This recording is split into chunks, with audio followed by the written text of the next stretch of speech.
Alors vous avez failli devenir première ministre, c'était au lendemain de la dissolution et on va dire après les élections anticipées législatives. Vous y avez cru ou pas ? Quand même. J'ai jamais cru que c'était l'hypothèse centrale pour le président de la République.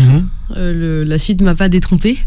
Mais j'ai pensé que c'était une option possible, bien que pas la plus probable. Ouais. Mais j'ai quand même pensé que c'était possible.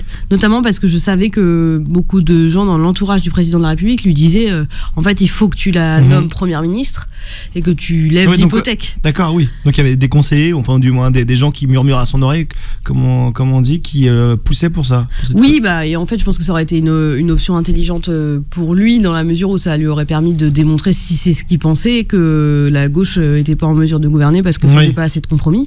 Moi, j'avais dit dès le départ qu'on serait obligé de trouver des accords texte par texte au-delà du nouveau Front populaire.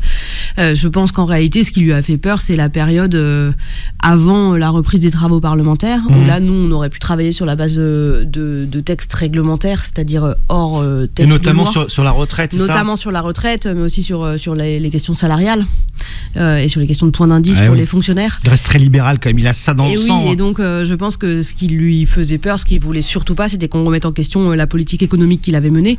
Or nous, on avait entendu du résultat des élections législatives que les électeurs souhaitaient un changement de pied politique. Ça me semble difficile de le contester.